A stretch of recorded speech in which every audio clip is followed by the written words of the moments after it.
sambut terlebih dahulu guest star speaker kita yang luar biasa, Kak Nana Haibara. Halo, Kak Nana. Halo Kak Hulda, selamat malam. Halo teman-teman bimbel yang bisa bertemu walaupun secara virtual ya. Iya, Sekali lagi saya ucapkan ke teman-teman bimbel berkenan saya untuk ngobrol pada malam hari sebuah kehormatan bagi saya. Perkenalkan, nama saya Maria Goretiana Kakak, biasa disapa Nana.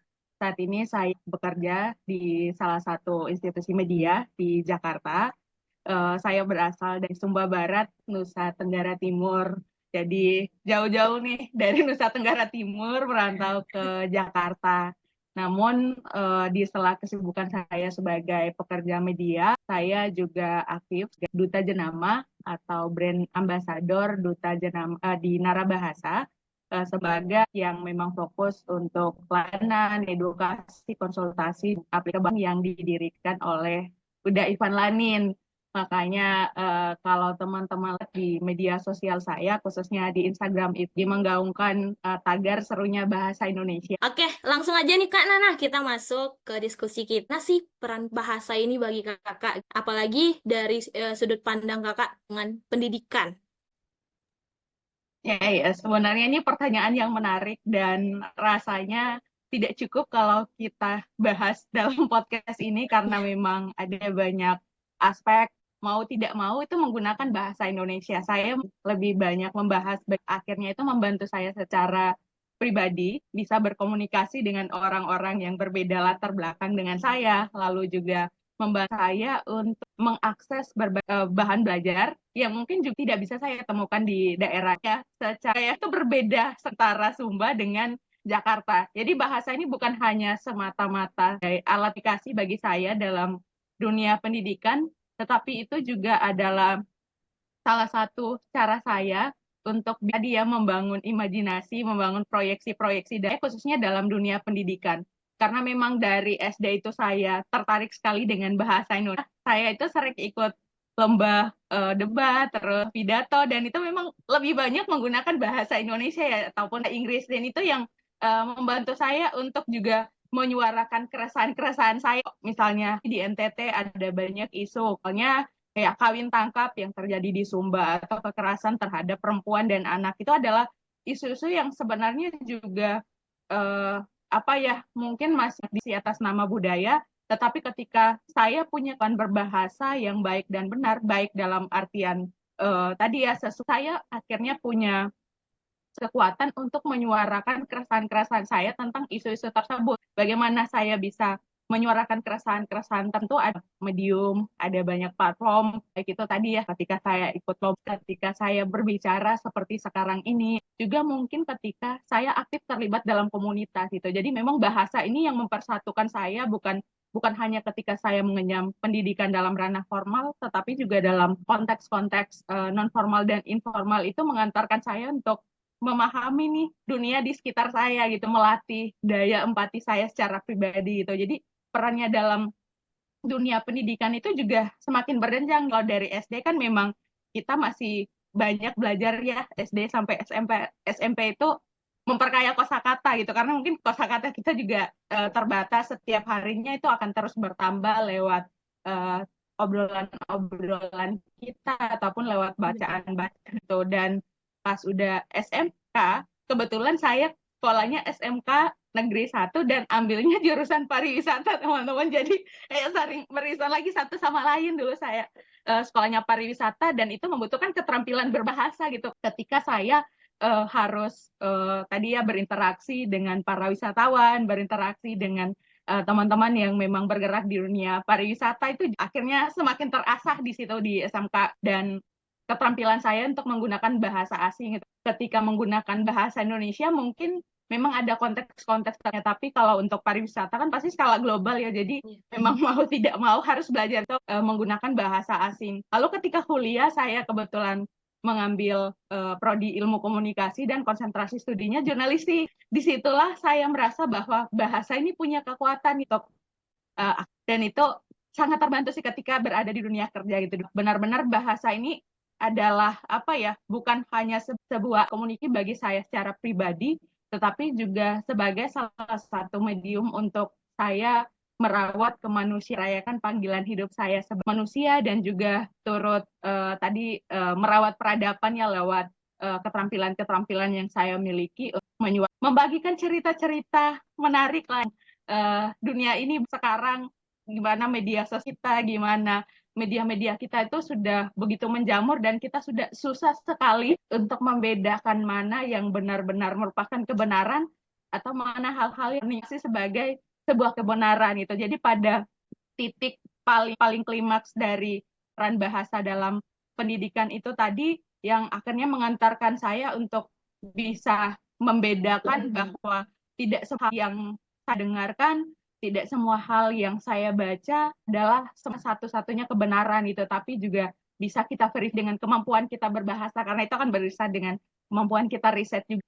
Oke, luar biasa banget ya, Kak. Jadi, bahasa ini beneran punya arti tinggi, Kak. Nah, bahkan itu udah mulai dari SD. Jadi, gimana sih cara Kakak konsisten pengen Kakak terus? Apalagi nih, kebanyakan orang, nggak hanya orang diri, nggak bisa konsisten dengan apa yang udah kita kayak tekuni. Oke, aku suka bahasa, aku tekuni ini, dan dalam jangka waktu lama itu gimana sih tips and trik Kakak untuk bisa jaga konsisten? Mungkin memang itu adalah satu hal yang cukup rumit ya untuk kita bisa menemukan passion kita dalam satu bidang tertentu, karena itu adalah proses pencarian yang tak ada habisnya gitu loh. Bahkan ketika sekarang pun saya rasa saya tertarik untuk belajar dan membagikan pengetahuan sedikit saja tentang bahasa Indonesia ke orang-orang di sekitar saya masih merasa bahwa masih banyak loh hal-hal yang perlu saya cari lagi gitu, karena memang pada dasarnya manusia itu selalu merasa haus, selalu merasa belum puas dengan apa yang sudah dimiliki saat ini gitu.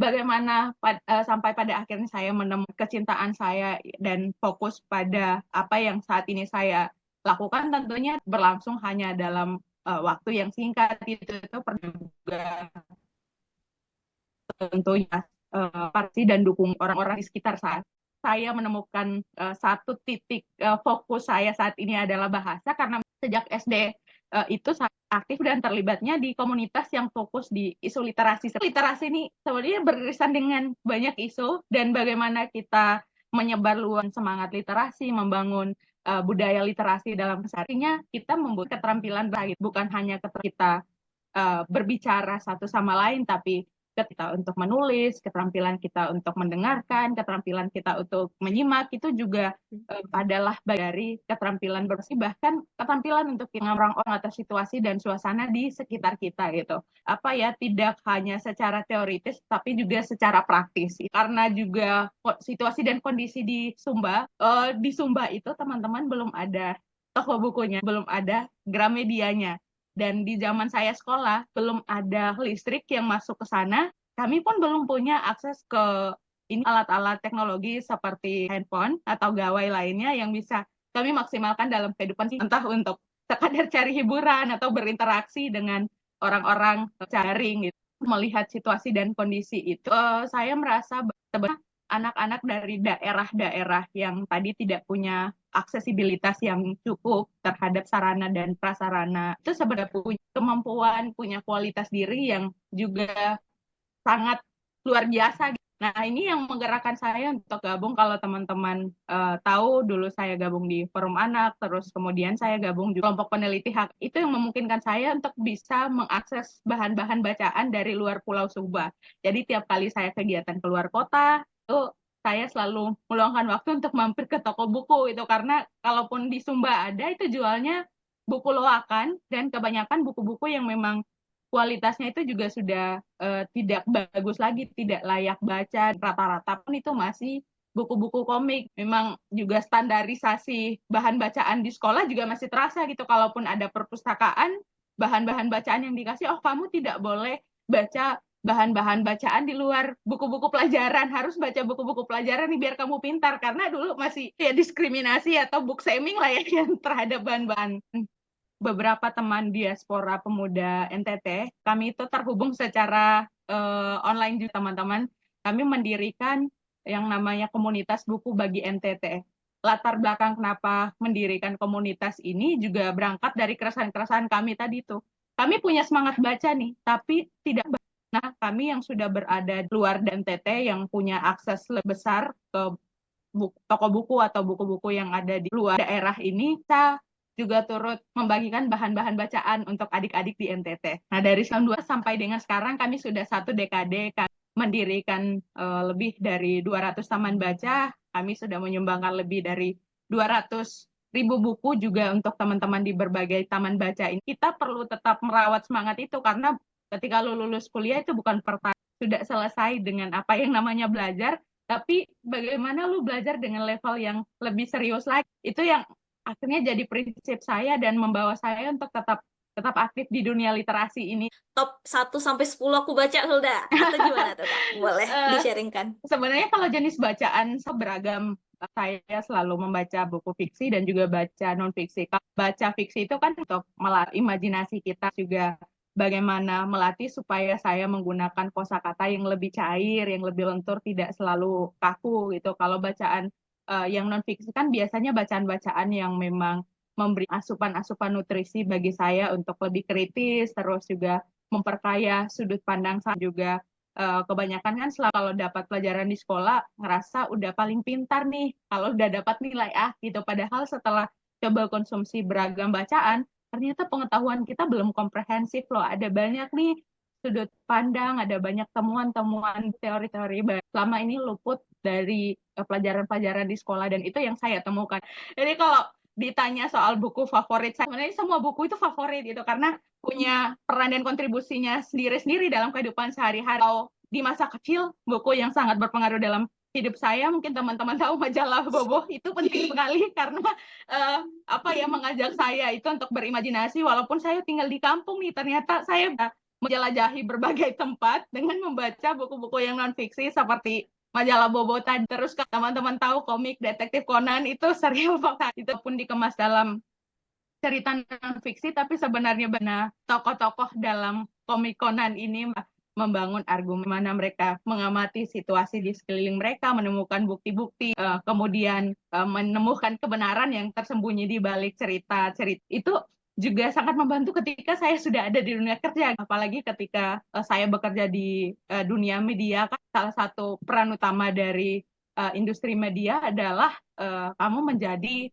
medium yang menyuarakan kebenaran yang tersembunyi di balik fakta dan cerita-cerita selama ini. Kalau sekarang mungkin karena saya lagi resah dengan situasi demokrasi di Indonesia yang semakin hari semakin suram dan diambang erosi, saya kebetulan pengen ulas buku ini, bagaimana demokrasi, ya kelihatan ya, bagaimana demokrasi mati, karyanya Stefan Levitsky dan juga Daniel Ziblatt. Itu buku yang membawa saya untuk melihat demokrasi ini bukan hanya dari rakyat oleh terbang atas berbagai peristiwa politik, terus juga sebagai unsur-unsur politik yang selama ini jarang kita diskusikan, jarang bangun obrolan-obrolannya dalam kehidupan sehari-hari. Ternyata politik itu juga sangat berpengaruh dalam kehidupan kita. Orang selalu menganggap ya peristiwa politik itu kelar ketika pemilu atau ketika pilkada, ya sudah kita lanjutkan hidup masing-masing. Padahal kebijakan pemerintah, program-program yang ditawarkan oleh pemerintah itu juga perlu kita kritisi sampai masa jabatan mereka berakhir. Melihat non-fiksi, teman-teman mungkin pernah baca juga bukunya Ratih Kumala, Gadis Kretek. Terus juga kalau teman-teman pernah baca Eric Weiner, itu The Way of Socrates Express. Pengennya menempatkan bahan bacaan saya favorit Pramudia Anantatur. Kalau teman-teman tahu, tetralogi Pulau Buru itu favorit sekali. Sebagian besar bahan bacaan karya-karya Pramudia Anantatur itu sudah sukar sekali untuk kita temukan di toko buku saat ini. Ada harganya terbilang mahal gitu. Kalau ada yang pernah lihat konten saya, menjelaskan pengen sekali kayak Keluarga Pram atau juga mungkin toko buku penerjemah orang yang memang punya akses terhadap Pram ini bisa diterbitkan lagi. Jadi biar kita bisa lihat dunia sastra ini bukan hanya soal kisah asmara, tapi juga tentang peristiwa-peristiwa dan politik ya yang tidak dapatkan di bangku sekolah gitu. Jadi itu mungkin buku favorit saya ya Pram. Oke, nah, mungkin ya, pertanyaan bagi aku juga. Tadi Kakak Nana juga cerita kalau misalnya di Sumba itu akses terhadap buku itu cukup sulit begitu. Nah, namun di sisi lain di kota yang kita bisa dapatkan nih buku dengan mudahnya pergi ke Gramedia. Terus gimana sih pendapat Kakak dengan melihat generasi kita ini yang lebih memilih nge-scroll dengan video singkat? dibanding mencoba untuk ada pesan inspiratif dari Kakak Nana. Konten-konten di media sosial itu ibarat cemilan. Kamu butuh asupan nutrisi yang salah satunya dengan cara membaca buku. Mungkin memang kamu mendapatkan informasi di media sosial, potongan-potongan video di TikTok, potongan video di Instagram, ada cuplikan-cuplikan tulisan di berbagai media sosial. Tapi akan beda rasanya ketika kamu membaca buku. Kamu menikmati konten di soal kamu sudah merasa diri pakar, merasa diri pintar, itu karena kamu hanya disuapin gitu loh. Itu udah informasi bisa oleh akun tertentunya dengan kepentingan dia sendiri, entah kepentingan politik ataupun kepentingan yang sifatnya personal dan untuk kepentingan kelompok mereka sendiri. Tetapi ketika kamu membaca buku, itu kamu juga akan secara lebih aktif berupaya untuk memahami orang lain, memahami argumentasi orang lain, dan juga melatih otak kamu nih supaya kritis terhadap apa yang disajikan di buku tersebut. Nah, kalau di media sosial sifatnya benar-benar ritmik ya. Misalnya kamu suka tokoh politik A, nantinya algoritma kamu isinya akan seputar tentang algoritma A. Jadi yang disajikan selalu tentang apa yang kamu suka. Kalau hal-hal tidak kamu sukai, mungkin kamu akan menemukan, tapi kamu akan menutup diri terhadap itu gitu, karena adanya lingkaran setan algoritma. Tetapi ketika kamu membaca buku, kan kamu mengeksplor diri sebebas-bebasnya untuk kamu berimajinasi, untuk melatih daya kritis, karena kamu tidak terpengaruh oleh apa yang namanya algoritma. Dan pada akhirnya cara kamu berpikir, bagaimana cara kamu berargumentasi, bagaimana cara menyikapi perbedaan termasuk perbedaan pola pikir dan pandangan itu juga sangat ditentukan oleh bahan bacaan kamu. Saya sepakat dengan apa yang Ibu Kalina Sopeli, maju apapun zaman, secanggih apapun teknologi, itu tidak bisa manfaat dan kehadiran buku. Ketika kamu membaca buku, kamu belajar untuk membangun kesadaran penuh dalam memahami pendapat, sudut pandang, dan cerita dari orang lain, apa yang disajikan oleh penulis, dan bahkan ada data-data komprehensif di dalamnya. Dan juga bagaimana kamu itu melatih kepala kamu sendiri supaya bisa berpikir, karena kamu bisa setuju dan tidak setuju dengan pandangan si penulis. Oke, Kak Nana, nggak terasa nih waktu kita tinggal sedikit lagi. Ini aku ingin tahu nih, spend kakak untuk baca buku itu, karena kakak selain baca buku, kakak juga bekerja Iya, nih. Jadi gimana tuh? sebenarnya pertanyaan yang sering saya dapatkan lewat pesan langsung di media sosial. Berapa lama sih saya menghabiskan waktu buku? Tergantung ini sih situasi dan kondisi. Kalau hari libur di pagi sampai sore saya, tapi karena lagi di sela-sela saat ini lagi padat, saya biasanya meluangkan waktu, misalnya pagi itu saya coba membaca buku-buku yang ringan, misalnya self improvement atau self development itu. Kalaupun berangkat ke kantor itu saya selalu bawa buku, selalu taruh dalam tas. Jadi ketika ada waktu luang di KRL, tapi kalau situasinya memungkinkan, saya selalu membaca di KRL. Lumayan tuh 30 menit bisa dapat nih 25 sampai 50 halaman kan sekali jalan. Nah, kalau sampai di kantor pun, karena kebetulan di kantor kami ada perpustakaan, terus juga suasana di tempat kerjanya juga nyaman untuk membaca. Kami membaca, bahkan ya antar sesama karyawan itu kami bikin konten buku atau saling diskusi bahan bacaan satu sama lain. Jadi semangat membacanya juga tetap terawat. Nah, kalau malam biasanya kalau lagi pengen baca buku atau juga bahan bacaan ya tadi ya fiksi gitu, itu juga biar tidurnya lebih pulas, jadi lebih ringan. Hitung-hitung, sebenarnya saya tidak selalu menentukan menit per hari, tapi saya menentukan jumlah halaman yang dibaca. Nah, kalau saya selalu punya target tiap hari saya baca minimal 25 halaman, 5 halaman tiap buku, dan bisa baca beberapa buku yang berbeda dalam sehari, tergantung mood, tergantung kebutuhan. Dan untuk target tahunannya saya selalu punya target. Oke, siap. Nah, statement dari Kak Nana untuk kita semua yang ada di sini. Boleh, Kak? Oke, kembali lagi ke topik ya, bagaimana peran bahasa dalam pendidikan. Teman-teman pasti tahu bahwa bukan hanya kita bercakap-cakap satu sama lain, kita berkomunikasi satu sama lain, bagaimana bahasa itu, nah bagaimana dan komunikasi kalau bisa baik, pastinya sangat ditentukan dari asupan-asupan nutrisi yang ada di kepala kamu dan juga ada di hati kamu gitu. Percuma kepala kamu kaya akan kosakata, kepala kamu kaya akan bahasa, atau kamu punya kemampuan untuk menguasai sejumlah bahasa, tetapi kamu tidak punya empati nih untuk menyuarakan itu sebagai salah satu cara untuk menyuarakan kebaikan, mempromosikan kebaikan ke orang-orang di sekitar, itu akan sia-sia. Jadi, mari kita sama-sama terus belajar, mari terus sama-sama memanfaatkan berbagai fasilitas, berbagai privilege atau kemewahan yang kita miliki untuk biar jadi manusia yang bermartabat, manusia yang beradab. Belajarlah bahasa yang baik, yang beradab juga. Oke, luar biasa. Thank you Kak Nana atas sharing-sharingnya malam hari ini. Nah, buat sobat, Terima kasih juga Hulda, senang banget lo bisa ya aku ngobrol. senang banget loh Kak bisa nyerap ilmu baru dari Kakak. Makin semangat juga nih untuk baca buku. Mari kita sama-sama baca buku ya, kalau di Jakarta siapa tahu kita bisa main-main bareng untuk baca buku di taman atau main ke perpustakaan, boleh banget. Boleh Kakak. Oke, nah buat sobat bimbel nih Kak yang mau menguasai bahasa, baik itu bahasa asing, boleh banget join di bimbel kita. Oke, thank you banget Kak. Sekali Terima lagi. kasih Huda, terima kasih teman-teman bimbel kita.